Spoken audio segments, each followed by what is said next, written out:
안녕하세요. 반갑습니다. 말씀을 사모하는 여러분, 말씀을 사모한다는 것은 하나님의 마음을 알고 읽고 또 느끼기를 원한다는 것이고, 말씀을 묵상할 때 하나님의 마음이 내 가슴에 가득 차기 때문에 주님과 더불어 동행하게 됩니다.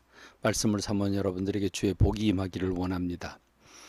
오늘 두 가지 형태로 함께 말씀을 나누기를 원합니다. 오늘의 큐티, 지난주 말씀 가운데 두 번째 토막인데, 그 부분은 하나님이 사람들에게 행복 주시기를 원하신다. 그래서 하나님이 아담과 하와를 창조하시고 가장 먼저 주신 선물이 행복이라고 하는 선물을 주셨다고 했습니다.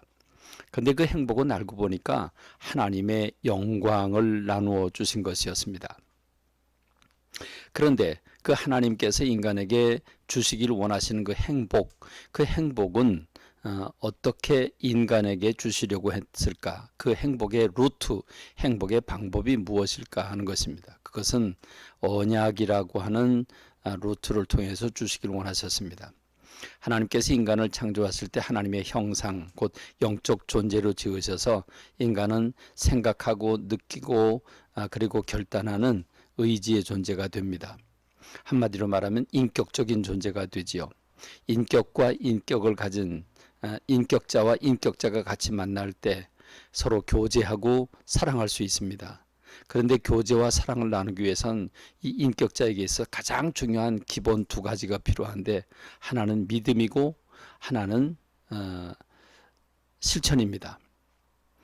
두 사람이 서로 믿어야 되겠죠. 하는 말을 서로 믿고 마음을 서로 믿고, 그리고 서로 자기가 한 말에 대해서 책임을 지는 행동, 이것을 하나님과 우리의 관계로 본다면 믿고 순종하는 관계입니다. 그렇습니다. 레위기 26장과 신명기 28장에 보면 하나님께서 사람들에게 주시고자 하는 그 행복은 하나님의 말씀을 신뢰하고 하나님의 말씀을 실천할 때 그 하나님의 주신 행복, 하나님의 영광을 받을 수 있다고 말씀하고 있습니다.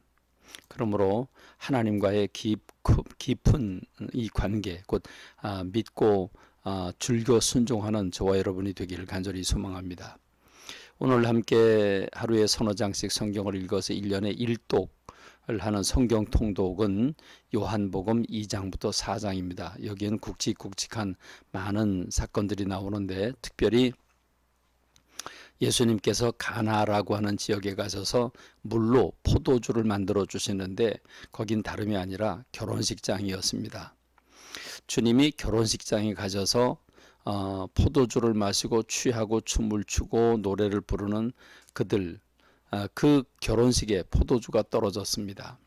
그 포도주가 떨어졌을 때 예수님께서 그걸 모른 채 하지 아니하시고 물로 포도주를 만들어서 공급하시는 모습을 볼 수 있는데, 이건 두 가지 의미가 있죠. 하나는 이 표적을 보여주시는데, 맹물로 포도주를 만들었으니 기가 막힌 일 아닙니까?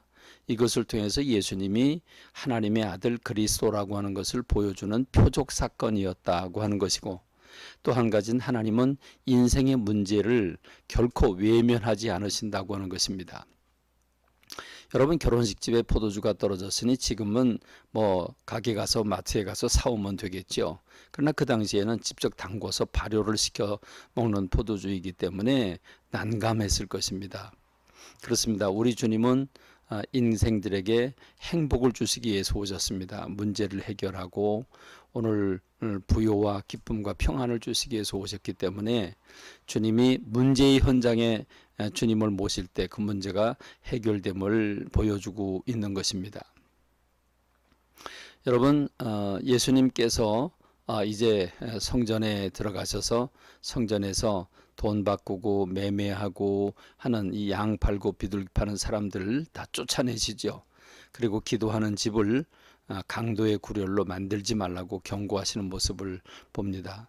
혹시 우리 교회가 본질을 잃어버리고 하나님이 원치 않는 세상의 사업장이 되어버린 건 아닌지 돌아봐야 될 것입니다. 3장에 가면 또 그 오늘의 국회의원격인 중년의 니고데모가 찾아와서 예수님께 열린 마음으로 대화를 요청합니다. 그럴 때 예수님께서 니고데모에게 그 영생을 얻는 핵심 비밀을 알려주십니다. 사람이 물과 성령으로 거듭나지 않으면 하나님 나라에 갈 수가 없다라고 말씀하십니다. 나이 같은 니고데모 입장에서는 욕심적인 그런 물리적인 구조만 생각하는 그에게 있어서는 사람이 어떻게 두 번째로 어머니 모태에 들어갔다가 다시 나올 수 있겠는가 그랬을 때 예수님께서 물과 성령으로 거듭나야 된다. 회개하고 성령을 통해서 거듭난다고 하는 사실을 말씀하고 있습니다. 오늘 저와 여러분들은 교회 안에 있는 것으로 만족할 것이 아니라 물과 성령으로 거듭나 주님의 자녀로서 살아가는 저와 여러분이 되기를 바랍니다. 그리고 이제 4장에 가면 예수님이 목이 마르셔서 우물 곁에 앉아 계십니다. 왜냐하면 중동 지방에 물이 귀하기 때문에 우물은 있지만 드레박은 가지고 와야 됩니다. 그렇기 때문에 앉아 계셨는데 예수님 그 앞에 사마리아 여인이 물길로 옵니다. 물동이를 가지고 드레박을 가지고 오지요.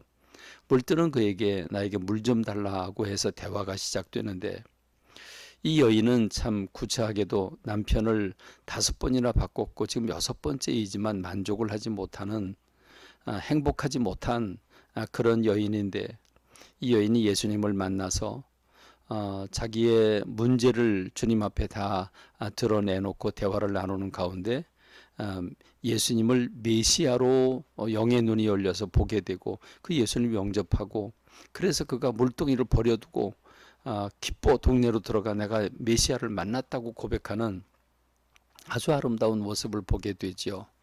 그렇습니다. 우리는 야곱이 파놓은 우물, 곧 우리가 마시는 육적인 물, 이 물에 의존하고 살아가는 것이 오늘 저와 여러분들입니다. 사마리아 여인은 누구입니까? 만신창이가 된 우리들의 모습입니다. 그런 우리들에게 주님은 생수, 내가 주는 물을 마시는 사람은 영생하도록 솟아나는 샘물이 되리라. 다시는 목마르지 아니하리라 말씀을 하시죠. 그렇습니다. 주님은 이 생수를 우리에게 가져 주시기 위해서 이 땅에 오셨습니다.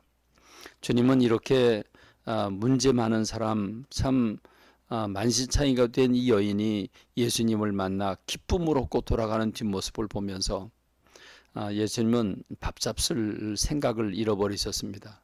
내게는 너희가 알지 못하는 양식이 따로 있다 말씀을 하시면서 눈을 들어 밭을 보라 희어져 추수할 때가 되었다고 말씀하시지요. 그렇습니다. 오늘 우리가 세상을 바라보는 마음이 주님의 눈과 같아야 될 것입니다. 여러분이 말씀을 들으면서 혹시 매일매일 제가 아침 7시 전후에서 보내게 되는데 그때 여러분이 자동적으로 받아보기를 원하시면 구독을 눌러주시면 아마 알림이 가게 될 것입니다. 함께 말씀을 사모하는 말씀과 더불어 살아가는 저와 여러분 되기를 바랍니다. 감사합니다. 말씀을 맺겠습니다.